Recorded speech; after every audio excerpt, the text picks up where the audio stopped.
Okay, I'm recording. So, Bryn, do what? She's not. She's trying to get on right now. Okay, well then I'll wait. No, you can go ahead. No, I'll wait to answer that question because it was hers. I know, like, some of you, a big thing is challenge groups transitioning. So, how to get from your accountability group that you're running now to merge into a Beachbody only, product group where they're either doing Shakeology and they're doing their own workouts, or they're with a program, or they're doing both, or, whatever. I did this for a while where it was like exclusively just Beachbody product people. And then I started to realize that you were never like you were almost limiting yourself by not having a couple people here and there come in and preview the group and not have to be doing Beachbody. So what I do, and most of you who are in my group probably notice, like every once in a while, I'll add like 2 to 5 people in the group, somebody that I've reached out to, and they're like, well, what is it all about? I typically just say, hey, would it be cool if I added you to the group for a week? I would love for you to get a feel as to what the group is about. And I think if you're in there, it will answer a lot of questions for you. And the reason why I add them in there for like 5 to 7 days is because they can go in that file section and they can get that meal plan. And I encourage them to almost, do the meal plan and follow along, and they get results. They love the accountability from everybody else and the activity of it. And then that makes them kind of transition into becoming a customer. So to answer your question, Ashley, you kind of asked about how you can go from your accountability group right now into Beachbody only. Do you have very many people in there like right now doing any Beachbody products, or is it, really just accountability, like with their own stuff? I only have like 2 or 3 that are doing Beachbody. Okay. Do you have people that are like wanting to go into the next one, or have you already promoted that? I haven't promoted it at all yet. And like right now, I think one of my other questions was like, how do you get people to be more active? Because I have like 5 or 6 people that are really active, but then I have like 2 or 3 that are semi-active. Uh-huh. And then everybody else, I have like 28 members, but then everybody else are like, I guess, creepers, or just joined and then are like, screw you. So I don't know how to. Well, what I do with those people is, go ahead. After they've been in there for a week, I private message every single person that's in the group, even if they're posting. I'm like, you're doing awesome. I love your positive energy, blah, blah, blah. Or like, if I feel like they'd be a great coach, I like plant the seed. Wow, girl, you're really doing great. Have you ever thought about doing this yourself? I feel like you're really inspiring.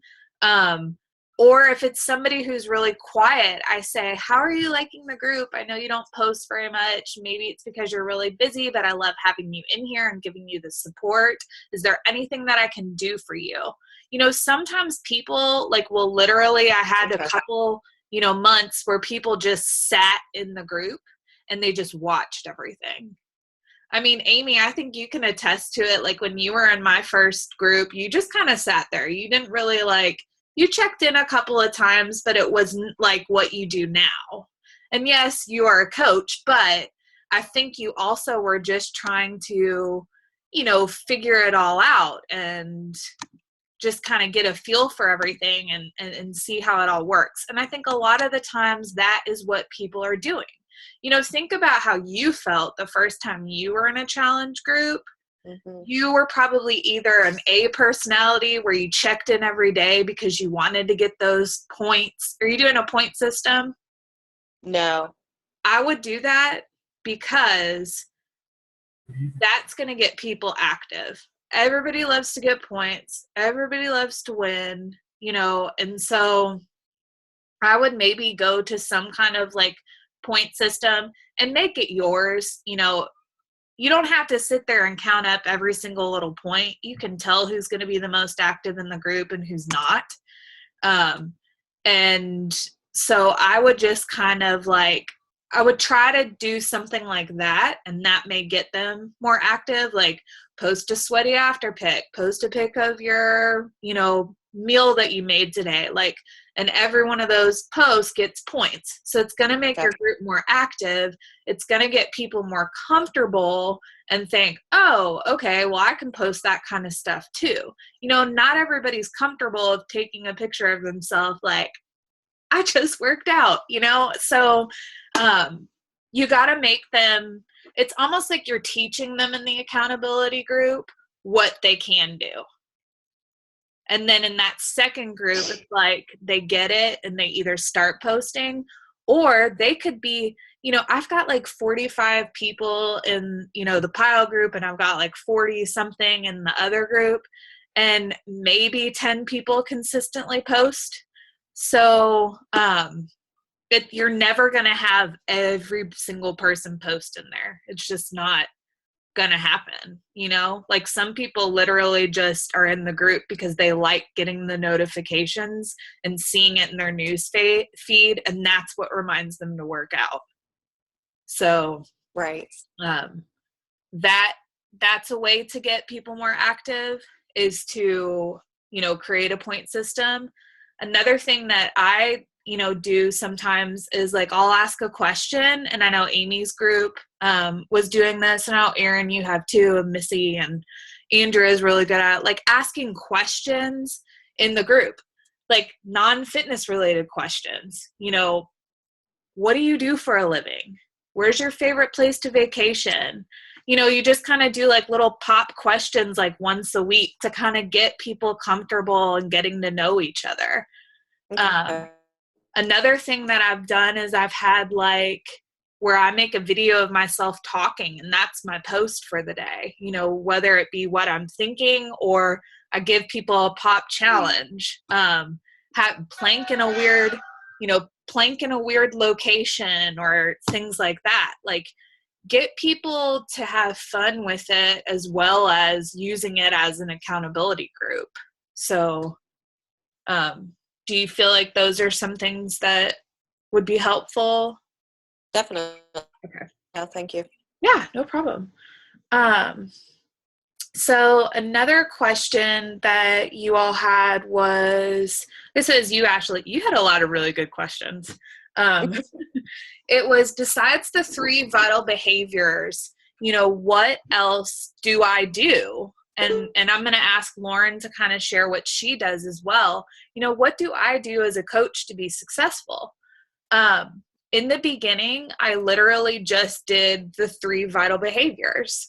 I would sit there and I would drink a glass of wine, and I would invite random people to my challenge groups, or I would add them, or I would send them little messages, like Caleb said the other night, like, happy birthday, or, oh my gosh, you just posted that picture of your little girl and she's so cute. And I wouldn't write that under their picture. I would message them about it, because say I don't really know that person, but we have mutual friends, and I'm like writing under the picture, they may be like, who is that? But if I like private message them, for some reason I've gotten like better reaction on it than I have just writing under their picture. So that's one of the things, those are the things that I did in the beginning. Then when you get further along to be, to stay successful, scheduling is so important. I sit there on Sunday, or like I did it the other day on Monday, and I schedule out all my challenge groups for like 2 or 3 months in advance. I just get my calendar out and I sit there and I write down, this is the day I'm going to promote. This is the day I'm going to follow up with people. This is the day I'm going to, sit there on Facebook and add people, to my group, which I probably do that like every other day. I don't do it every day, because when you get more coaches under you, you have other things that have to like take priority. And then I also am really big on like recognition. I mean, every morning I get into that online office and I see who has hit Success Club or who is doing great in volume. And I give you all a little shout out, or maybe I send you a text. I also do this with my challengers. Like, I'll write on their wall, something about how I'm so impressed by them and thanks for letting me be on this journey with them, or, little things like that. People love, you just like feeling like somebody cares, and I genuinely do. So it's never like an artificial, generic typing. It's me really caring and wanting to reach out to those people and make them feel good. If I haven't heard from somebody in a while that's in the challenge group, like I just said about getting them active again, I write them a message. Hey, I noticed that you were really doing awesome the first 2 weeks, and now I'm worried about you because you just kind of fell off at week 3. What's going on? And some of the times it's, they've had something happen in their life, and they love knowing that you care, that you're not just being a robot in the group and like posting these things every day. Like, I genuinely care about all of you on this call and all of my people, in my group. So those are those are things that I feel like have helped me be successful, is because I've never put myself first. I always put everybody before myself. The only time I put myself first is when I am doing my workout. And every other time it's like, I'm thinking, okay, how can I help, Missy get those 2 extra points that she wants to get? What kind of information can I give her to push her to make that goal for herself? And I'm never doing it for me. And I hope that you all like feel that, because I really do mean it. It's never, I would love to be 9-star whatever, but I don't push people to make me get to that goal. You know what I mean? Yes? Mm-hmm. Okay. Yes. Okay. My daughter's screaming upstairs, so I'm going to let Lauren take it over for just a second and tell what she does to be successful, and I will be right back. I was just sitting here thinking that like Erika said, the behind the scenes is so huge, because of course, like, you don't want to be just another person like spamming people's news feeds. Like, those behind the scenes like conversations and invitations are huge. Like, sometimes, like Erika said, you're literally just striking up a conversation to get to know them. And then you want to stay consistent with that too, because once you like are starting those conversations with people, it might not be, until the next month's challenge group that you go back and, then maybe you invite them to group after you've built that relationship. But if you kind of let yourself get away, I did that myself, and I was like rolling along, and then the summer hit and I was traveling a lot, and I wasn't as good as starting those like new conversations. And I definitely feel like I'm paying for it now, because, I was like rolling along and constantly getting a new wave of, new people I was talking to. And then if you get away from that, then you get to this lull of, you're like, oh, well, I feel like I've, invited everyone I had been talking to, and you're kind of, so you need to be constantly starting those new conversations and adding people. But I was also just going to say that your public posts are important too. And, you definitely don't want to spam people. You definitely want to try to put value to your posts. You want to make thoughtful posts. But it's been really interesting, because sometimes I'm like, well, people aren't like commenting or saying anything, but as I'm like having these private messages with them, they're like, oh yeah, I've been seeing your posts and been thinking about your groups, or I saw your transformation, like you look awesome, or whatever. So like, even if you feel like they're not seeing it, they are. So, just sharing your journey, different stuff that you're doing publicly, it really is helpful, and it starts to build that traction. And like I said, that's not your only form of, inviting people or whatever, but some people that you might not even think of to invite or whatever might see a post. So just that's definitely another part of just being successful. And I was kind of one of those like random in the morning, like, oh, what do I feel like posting? But I've kind of the last 2 weeks have sat down on a Sunday night and really just tried to be more thoughtful about like what I was going to post throughout the week and what I was going to try to accomplish. And I feel like that has definitely gained some traction for me. So like Erika was saying, just the scheduling of what you're doing, what you're working on, and also your public posts as well. Thank you. Sorry about that, guys. Does anybody have any questions about that? Y'all can unmute yourself and, ask if we didn't cover something.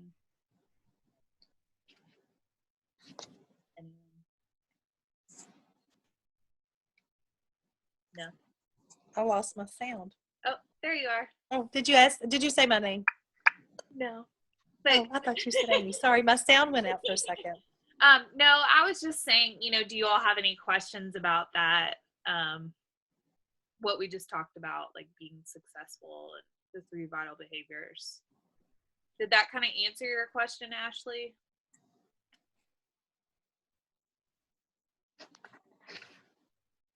Sorry, I muted you. Yeah. Okay. Perfect. No, I muted myself. Oh, okay. Yes, it did. I think, I have a hard time, I think, with the inviting process. So,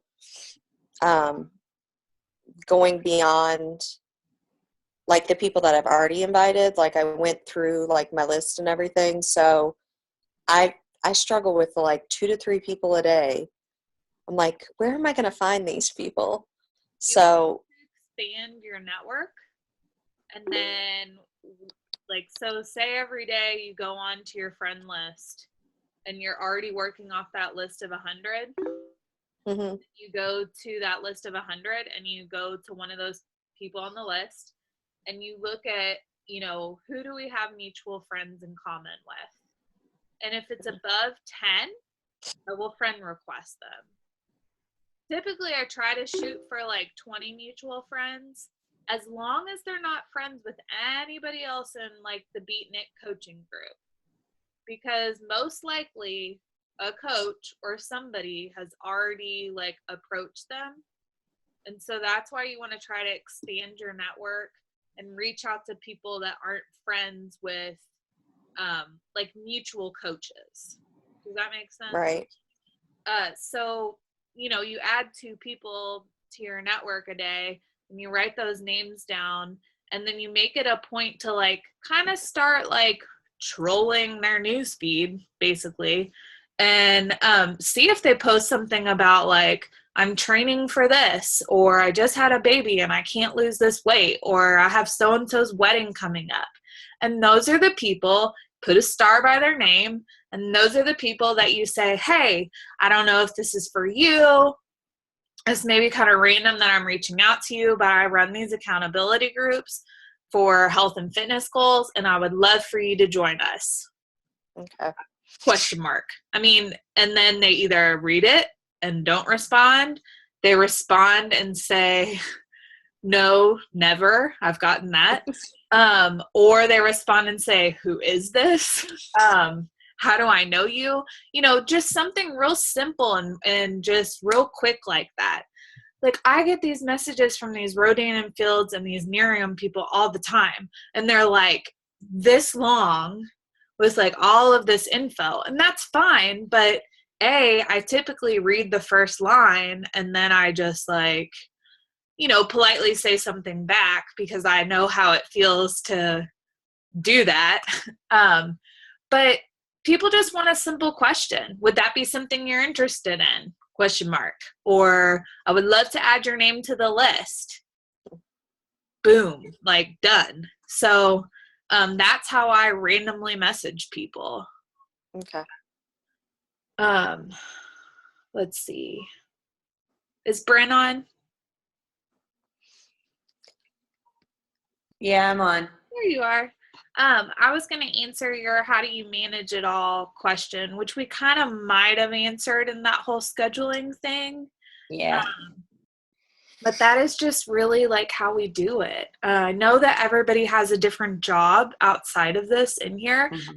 And a lot of us are moms and we're running a household and we have kids and we could be working full time and be a single mother. You know, everybody has their baggage along with this.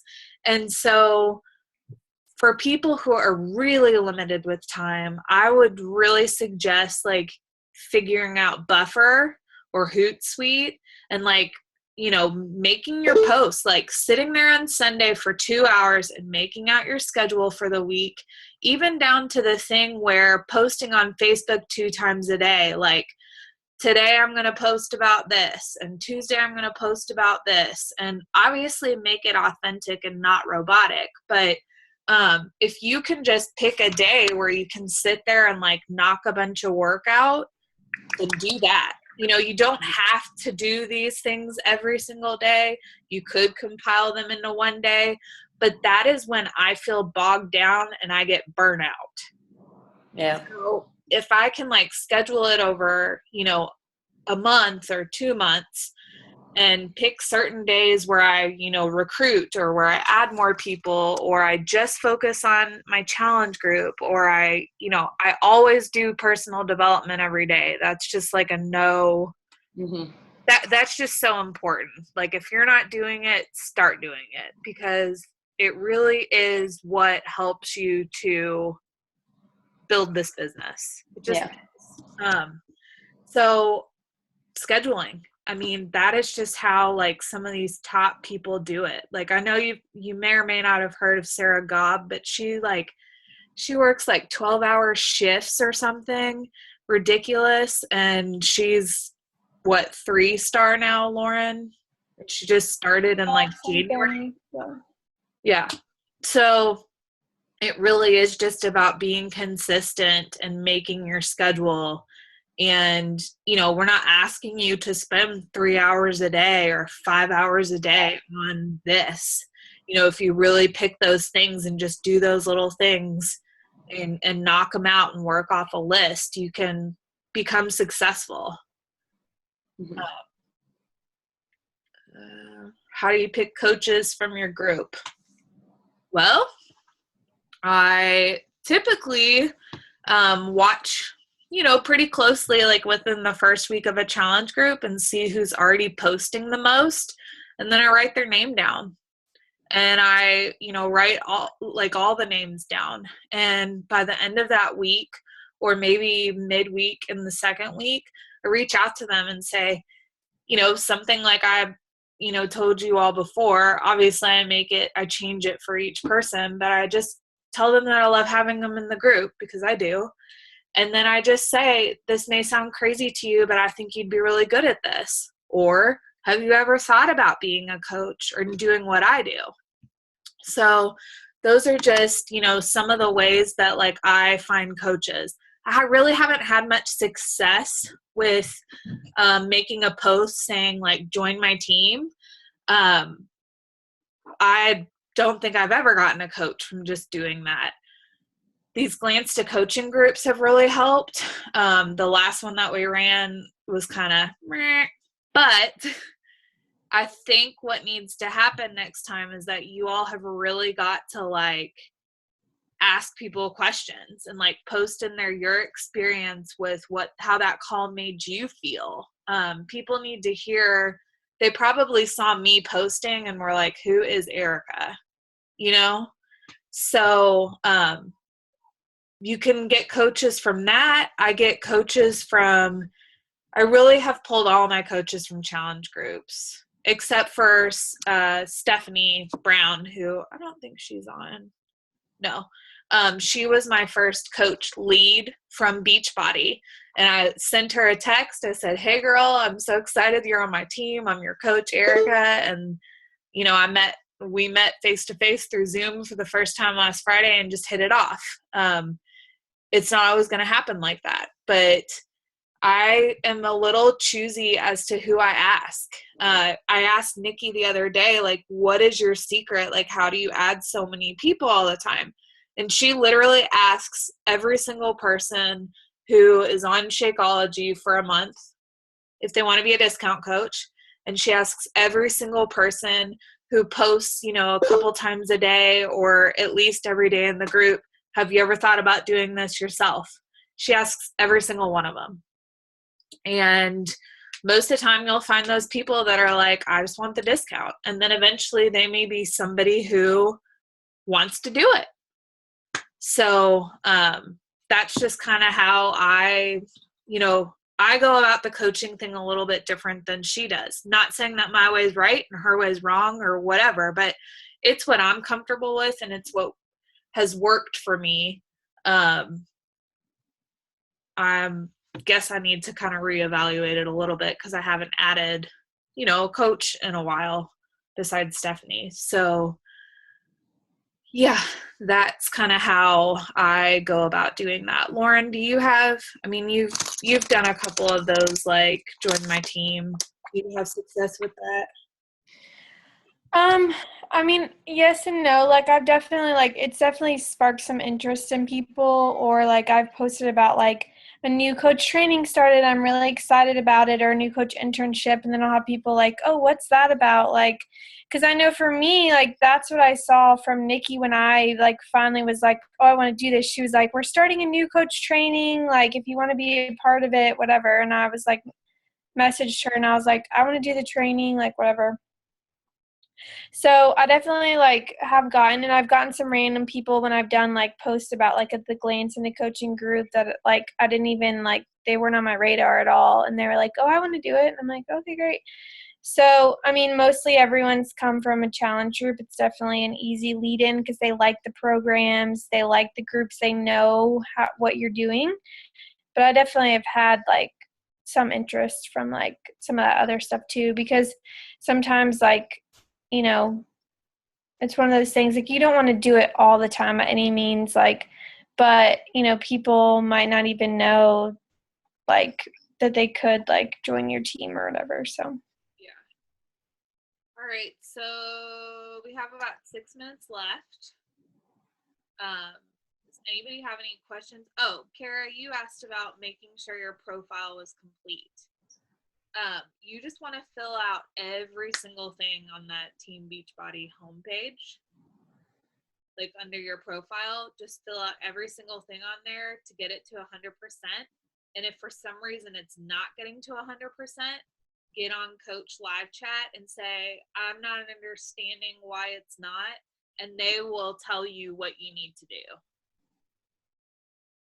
Do I have to do the Shakeology one too, or just the Beachbody one? It should be just Beachbody, right? I think Shakeology, right? I think all you can do on the Shakeology one is change a few little things here and there. It's a pretty stock one, but you can adjust a few thumbnail pictures and stuff like that, I think, right? Yeah. But mostly it's for your Beachbody one. Yeah. Okay. Thank you. You're welcome. Facebook Messenger, Amy, I have no idea. Keep putting it on my phone and taking it off my phone because somebody sent me random thumbs up and then a big smiley face sticker and then a heart that was pumping, and I wrote back and I was like, I don't know what's going on, but you're sending me a lot of stickers today. And they were like, oh my gosh, that wasn't me. So I don't know what to tell you about it. I do know that you have the option to say not now. You don't want to have your phone number in there. You don't want them to know your location. You don't want this and that. But it's probably the same things that Facebook in general you're accepting, making yourself public. So I don't really know what to answer about that. I know that Huffing Post is the most ridiculous website and they post the most crazy stories. And so I would never go off of what they say is truth. I haven't really looked a whole lot into it, but I just keep seeing, people post articles about it. So I had a challenger that said that she said, I'm not going to be able to communicate with you because I'm not putting this on my phone. She said, so I can only communicate when I'm on my computer, which isn't often. So that kind of scared me. I thought, oh, what's that going to do for our business if a lot of people do that? Well, it's just going to not make it like readily available. When I took it off my phone last week, I literally had 5 people message me, and I kept clicking to try to answer them, and it was like, you need Facebook Messenger, and I was like, no, I don't want Facebook Messenger. So what I keep doing is putting it on my phone for like an hour and then taking it off my phone, and then it lets you use it for the rest of the day without it being on there. Kind of annoying, but Hey, Erica. Yeah. The way I found to get around it was I took the Facebook app off my phone and I took the Messenger app off my phone, and I just go to www.facebook.com through the internet, and you can use your messenger or you can use your messages that way, and you don't have to download anything. Thank you. You're welcome. That works too. Yeah. So, it's just going to kind of like make it so when you're reaching out to people, you're going to create your hours. You answer people back on your computer in the morning. You answer them back on, at night for like 30 minutes, and then it's done. It'll probably be good for all of us to not be tied to our phones. Like you shouldn't be anyways. So, does anybody else have anything? Like 2 minutes, and I can answer anything. Christina, you jumped on after I asked. I was just going to put Ashley and Andrea into a push to Emerald group that'll be small right after the Blitz is done, because they're Ashley's feeling a little overwhelmed in the push to Emerald group right now. It's just a lot between the Blitz and everything else. So if you'd like to do that too, like finish out the next, 15-ish days of the Blitz, and then I will put all 3 of you into a push to Emerald group, and whoever else would like to be in there as well. Does that sound good? Okay, perfect. So do I need to remove myself from the? I'll remove you guys. Okay. Yeah. Thanks. No problem. All right. Well, thanks for everybody for getting on. And, as always, if you have any questions or anything, just message me or post it in the group, and I would be happy to answer it. Thank you. You're welcome. Thanks, guys. Thank you. Bye. Bye. Bye.